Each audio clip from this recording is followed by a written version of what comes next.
that's obviously the case here. And another point too, that what they're trying to do here, although this is an assault on religious liberty, the other goal is to send a message that you could only ever oppose same-sex marriage or have a problem with it if you are religious.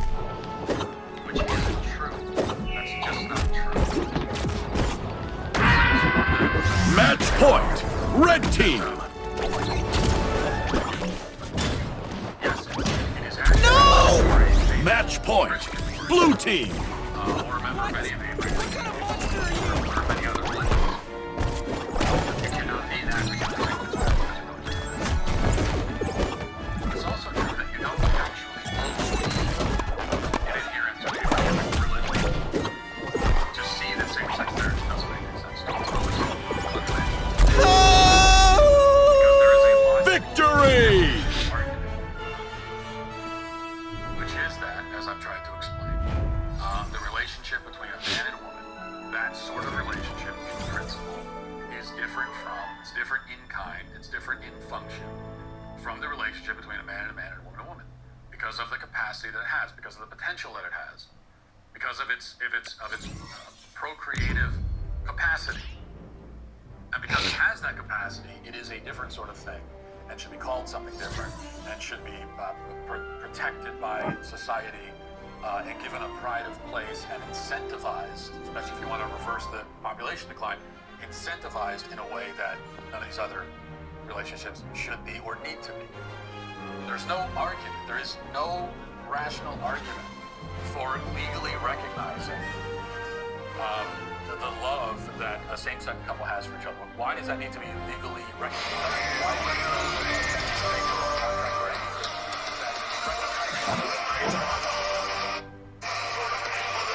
it's easy to understand why you need Prepare yourself! man and woman relationships, because they are procreative. They create babies. They are the fountain that from which the nuclear family springs, which lies at the foundation of civilization. So that's why it's different.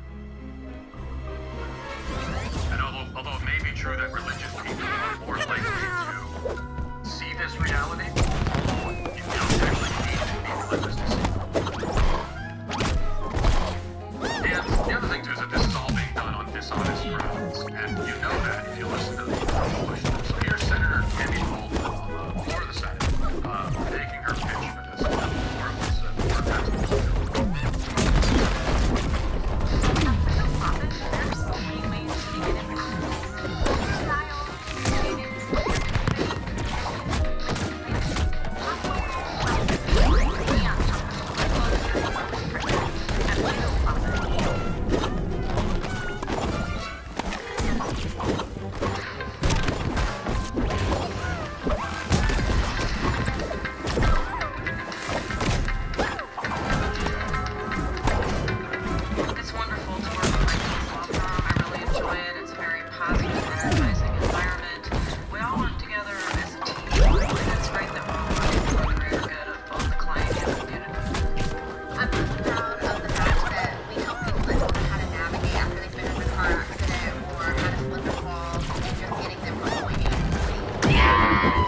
Match point! Red team!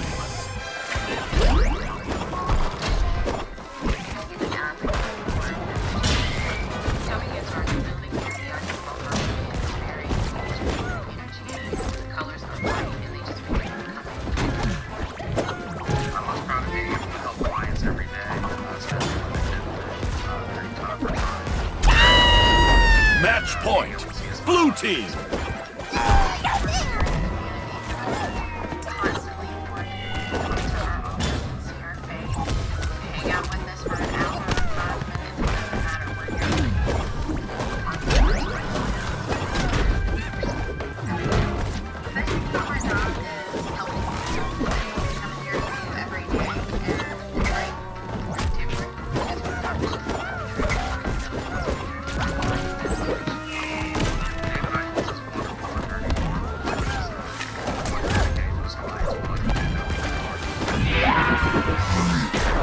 Defeat. Justice is not going to settle for anything less than what he considers justice.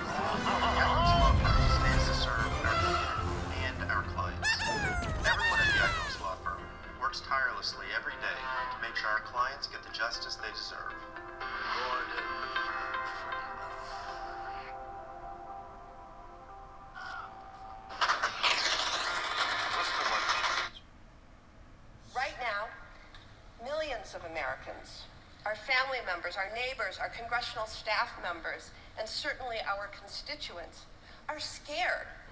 Scared that the rights they rely upon to protect their families could be taken away. And they are scared for good reason. The same legal arguments that the Supreme Court rested upon to reverse Roe versus Wade could just as easily be applied to reverse numerous other cases related to families, related to intimate relations, to contraception, and marriage. The Supreme Court should not be in a position to undermine the stability of families with a stroke of the pen. So now Congress must act. The Respect for Marriage Act will ease the fear that millions of same-sex and interracial couples have that their freedoms and their rights could be stripped away. By passing this bill, we are guaranteeing same-sex and interracial couples, regardless of where they live, that their marriage is legal and that they will continue to enjoy the rights and responsibilities that all other marriages are afforded. So you hear what she's, and of course we've heard this the whole time, but she mentions interracial couples probably, I don't know, 3 or 4 times just in that clip alone. And in fact, every time she says same-sex couples, she makes sure to include same-sex couples and interracial couples. When there's just been there is no one who wants to abolish interracial marriages. That argument isn't being made by anyone. I mean, there also, again, is no actual political threat to same-sex marriage because no states are going to do that. The Supreme Court wouldn't do that, and the Republican Party, unfortunately, does not have the wherewithal to make this argument at all. They refuse to make it. That's the case for same-sex marriages. Interracial couples, there's just no one's talking about it except on the left. Because again, an interracial coupling obviously does not at all challenge the fundamental definition of marriage. You know, a black man and a white woman. Choose your character. Principle can create babies, have procreative potential, just like members of the community. And one other point about that too. That if anyone, I say that nobody's criticizing interracial couples and no one has a problem with that. It's actually not Our exactly true. foes are a cowardly and superstitious lot. You know, you could go online and see people complaining maybe about that, but they're almost always going to be on the left. Okay, it's on the left. It's the race hustlers on the left. It's the proponents of critical race theory. So if anyone is going to criticize in the year 2022 interracial couples, it's almost certainly going to be someone on the left approaching it from that perspective.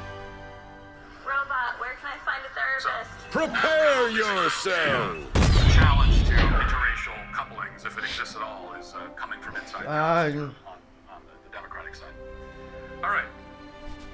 Daily Wire has this report. As Canada prepares to loosen laws related to medical assistance in dying, prayers published by the United Church of Canada designed to help 6 disabled people. This might be a tough one. Stay frosty. Lethal procedure drawing criticism and shown this is a church, quote-unquote, that has come up with prayers. Out of battle.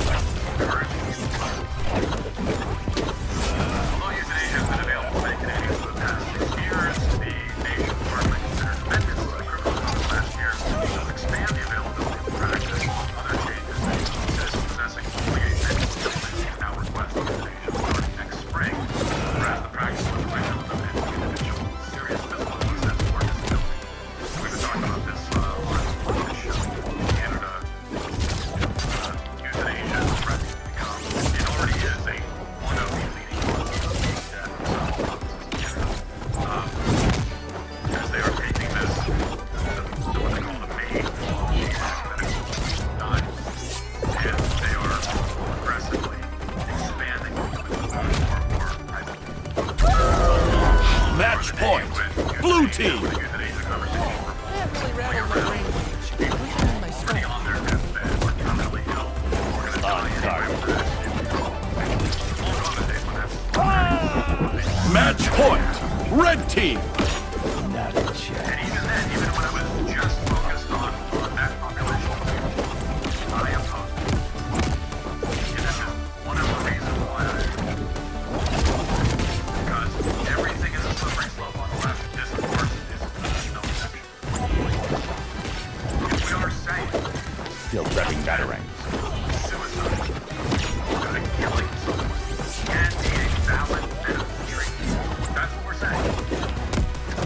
Not then ready. it's only a matter of time before that is applied or the logic behind euthanasia of the terminally ill is that they're suffering, they don't die, or there's no point in living with their suffering so much. And so the best way to treat that suffering is to kill them.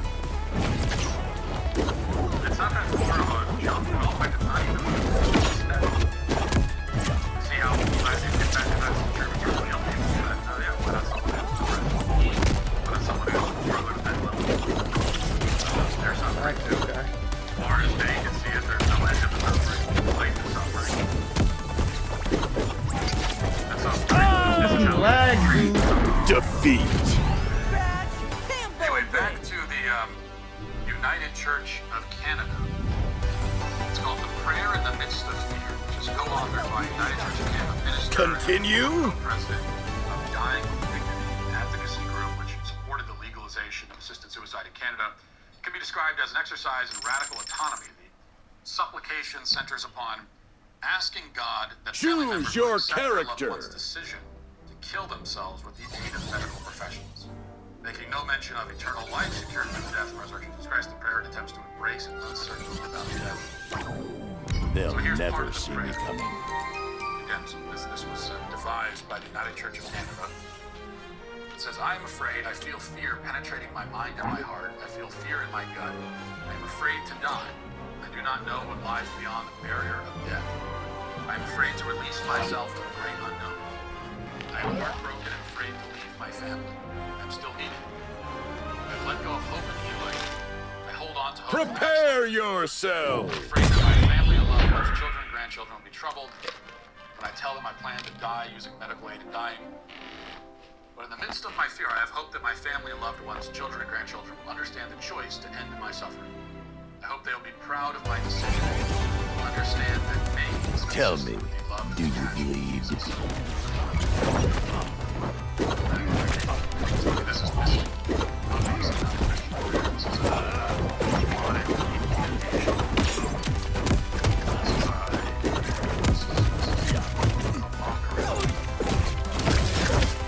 This is Christianity turned on its head.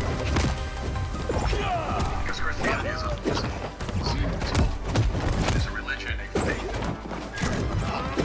This is abandonment. It says, I hope that my family will be proud. They'll be proud that I killed myself. Eat this, hippie. Because I don't want to suffer. So what happens when you put, we talk about the slippery slope. You put doctors in charge of healing. And you say to doctors that this is now a valid treatment that can be available. No smoke right now. This is Match point. Blue team. entirely You'll have to call you Bruce All right, Wayne when I'm Alexander done with this. Cortez has some thoughts about Out of Batarang. That the same folks who tell us and told us Match point. Red team. that climate change isn't real. I've got That slaughter all January over me. 6th was nothing